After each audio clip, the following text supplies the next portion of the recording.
today I'm going to be talking about doing what we can to keep Bitcoin miners out of our cloud. I'm hopefully going to be dispelling some myths, and from the conversations I had at the stall earlier, I could see we've got a mixed audience here. We've got some business owners and decision makers, plenty of IT guys of varying sort of maturity levels within their organizations. And I'm hoping there's going to be messaging for everybody. If I can do a good enough job at moving the clock along, there might even be time for questions. Lovely. So you can see what we're going to cover here. We're going to have a little look at the threat landscape, and then I'm going to go through some top tips from me around enforcement. I want these to be fundamental recommendations so that regardless of your job role, hopefully there's things that you can take from the session today. So if only it was this simple, yeah, twirly moustache, James Bond villain, you know, the old Sean Connery ones. It isn't. I think the first thing I want to do, dispelling a myth around Bitcoin mining, it's not actually illegal. In fact, it's quintessential to the whole model around Bitcoin. If I was trying to distill it to make it not too technical, you've got very high-powered servers, solving mathematical equations, a bit like in the theory of everything, but it's not on a whiteboard. And they're racing to solve the next block in the chain for Bitcoin. So it's actually pivotal to the whole crypto model. However, what we don't want is somebody leveraging our compute for their own nefarious means. So what we have seen, particularly in the last year or so, a massive influx of these attacks. You've got state-funded bad actors. You've got things like the Nibelium that we saw changing there. And unfortunately, we're seeing, I think, about 88% of people being targeted are small businesses. These guys are opportunistic. The perception is that you'll have a smaller budget and you're the person to target. And I did speak to a few people this morning that actually said, I wish other stakeholders in the organization were on board with this mission with me. I don't feel like we're going to take this seriously enough until, we're part of this stat. So hopefully, some of the stuff we go through here, there'll be some nuggets for the IT managers that are pushing that conversation, and for the business leaders that are here as well, that are obviously conscious of security. Hopefully, you can take some stuff back to evangelize this important message. So the first thing, literally 99% of attacks, if we had MFA in place, that would have stopped people right at the gate. Now, this is just universal messaging, whether it's how we're securing our users, our devices and our endpoints, and our applications. And I'm sorry, but it applies to everybody.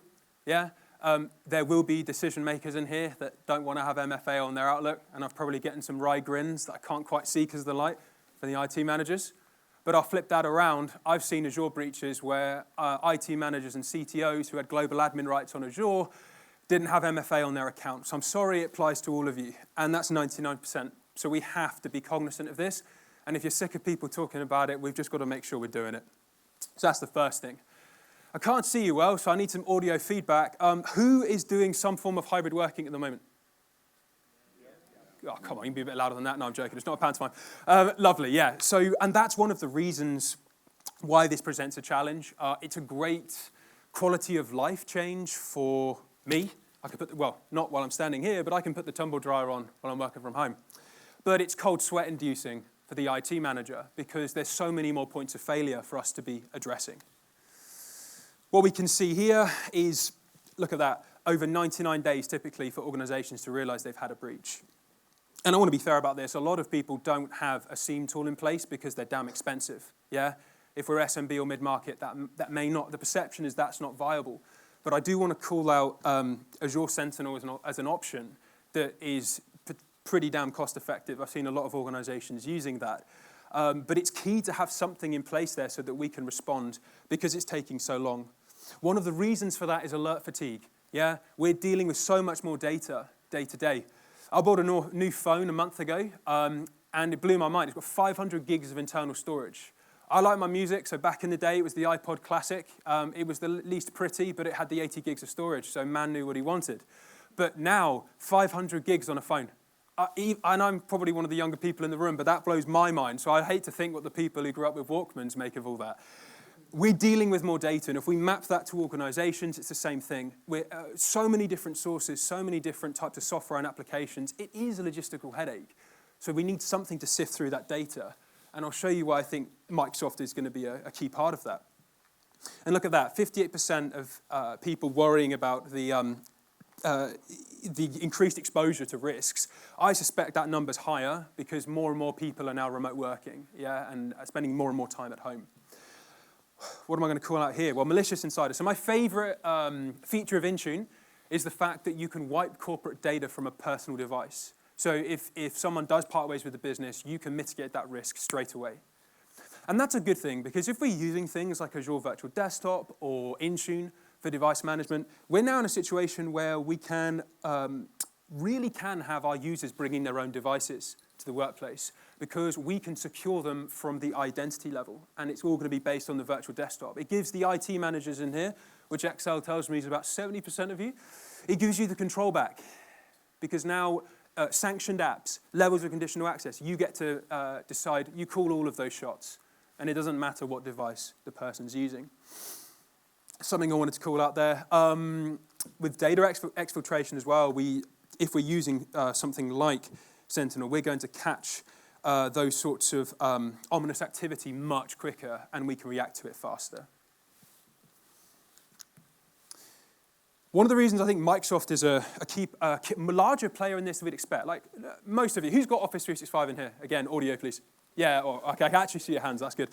Yeah, usually, right? However, the perception is Microsoft isn't maybe perhaps a player in security, but these guys have thrown down $1 billion in cash every single year since, at least since I started this, kind of 2015 sort of time.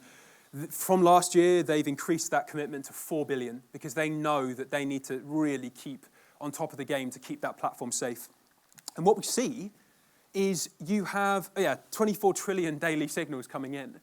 So even if we're the most modest, I talked to a one-man band this morning, and it's literally one man, one user, one license, okay? He can still leverage something like Sentinel or Advanced Threat Protection that is being used by massive international enterprises, and you're still getting, being able to leverage the insights and data patterns it's been picking up. So it's one of the reasons it's definitely an important part of our strategy. Now, the reason I want to talk about this, shared responsibility, is because cloud vendors notoriously shy away from this because it's not very sexy messaging, but it's really important. There really is a division of labor between yourselves and your service provider and the cloud provider. I talked about how they invest $4 billion a year into the platform, but that's the platform. That's they don't want a Daily Mail article, Microsoft, UK South has a massive breach. They don't want that. So they're gonna keep their reputation and, to an extent, your data safe. However, when that data is in transit from your office or your worker's bedroom, wherever they're working from, we need to make sure it's encrypted. We need to make sure the devices have different levels of protection, which I'll get to in a moment. But look, I'm trying to plant seeds so that you can all accost me at my stall. But the important thing here is just being mindful of the fact that just by leveraging these services doesn't mean everything's fine. There's still a level of responsibility and due diligence that we have to perform. And when I say that Microsoft are a bigger player than people often realize, we can see it in all these quadrants here, that they're a leader in a lot of these spaces. It really is something I hope people can take away from today's session. And one thing I'm hoping, I've referenced things like Azure Virtual Desktop, which you can use for the remote working, allowing people to bring their own devices. The reason we can do all of this is we're really now embracing a zero trust model. We're never going to assume that someone's who they think they are.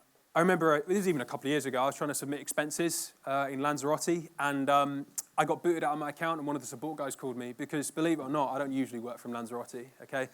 That was built into the functionality even back then, and we've got so many more cool features than that to make sure that we're not just assuming that it's somebody.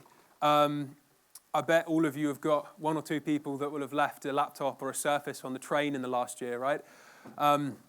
Additionally, a few months ago, My home broadband fell down because OpenReach, yeah, we can all have an AA meeting about how trash OpenReach are after this, but their recommendation, while I had nothing for a week, and I'm somewhere between millennial and Gen Z, so everyone tells me that we like live on the internet. I clearly need it, and they're like, oh, don't worry, you can use this open, unsecured, and it's fine if they tell me, because I can laugh it off, but if you tell my grandma to do that, well, she's just going to be doing that. And the problem you have is not everyone in your organization is in IT or, in this world, right? So every year you'll have workers who are working from home, their internet falls down, they don't want to come into the office or they've got little ones, and they're told by BT to do that. And this is why we have to then have a zero trust model where we're approaching it from a different level. We never assume that people are who they could be. We also need to make sure that people are being sensible with, password strength.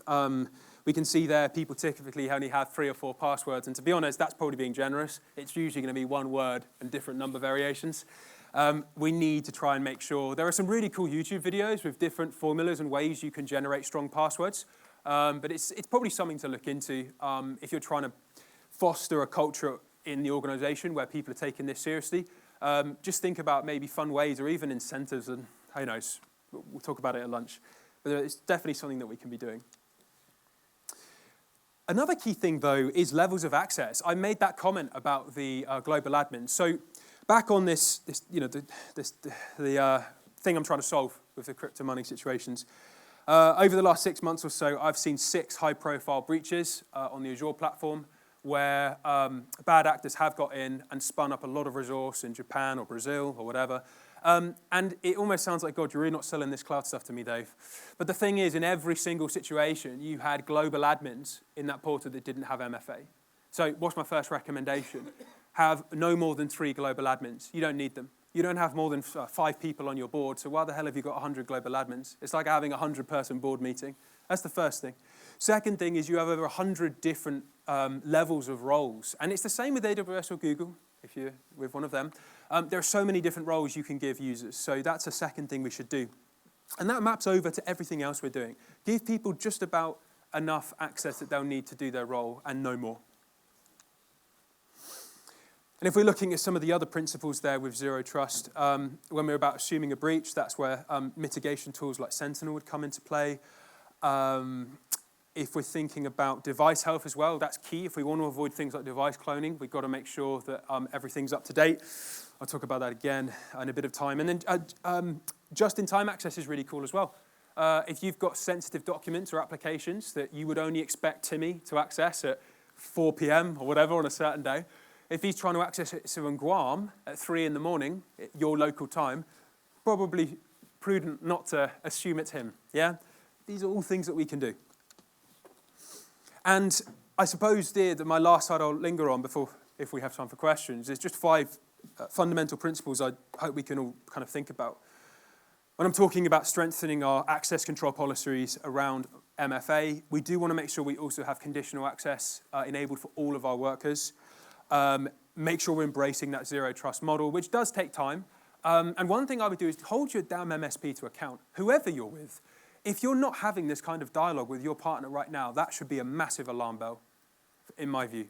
So that's definitely something to reflect on, because it's really important. When we're thinking about improving our posture, yes, I have sport massages. By the way, if you've never had a sport massage, it's like literally the best thing you can do with your money. I'm just saying, especially as we all sit in chairs all day. But yeah, okay, just IT jargon, IT posture. What we're doing here, Secure Score. You can use things like Windows Defender for Cloud. Run it in Azure on a subscription for free. It will give you a secure score with actionable steps you can immediately take on your estate. It doesn't cost you anything. And if you're not sure about some of the steps, talk to your trusted provider, somebody like ProBrand, to help you along that journey. With apps and data, business continuity never goes out of fashion. I guess another reason these backups are key is for rolling back. So that's another thing we should make sure we're cognizant of. With threat detection, I know Microsoft literally just changed the damn naming convention for all their Defender and threat SKUs, but there are some really awesome products there. And we're seeing some interesting integration with the Copilot feature set. Some of you will have noticed that on your Outlook already. I know there's the incredibly expensive license that's on the way, but there's actually some free versions baked into your Outlook already. So I'd encourage everybody to check that out. And the last segment, I know I was talking about shared responsibility briefly and the encryption and security of our users, but we do need to be aware of what we're doing here. If I was to make a general observation, right, a lot of people have embraced that journey, mapping into cloud and moving their workloads, or some of them. Although, quick question, you're all using 365, but how many of you still got your domain controllers on-prem? Yeah, exactly. So a lot of people are in that, and that's understandable because, yeah, Microsoft need to sort themselves out with that. Imagine renaming the naming convention with Entra and you don't sort the functionality out. But fact remains, nobody's typically fully cloud-based, but we need to be making sure we're wrapping things up tight when we have that hybrid deployment where some stuff's still on-prem, some stuff is cloud-based. We don't want chinks in the armor. If the more technical people here that want to go into more depth around that, grab me again at the stall. For anyone that wants me to take that higher back up a level, as I said, I've got a mixed audience. It's a little hard to pitch this stuff when you look at the Excel breakdown. But if whoever wants a further dialogue, I will be out there. And I might have time for a few questions as well.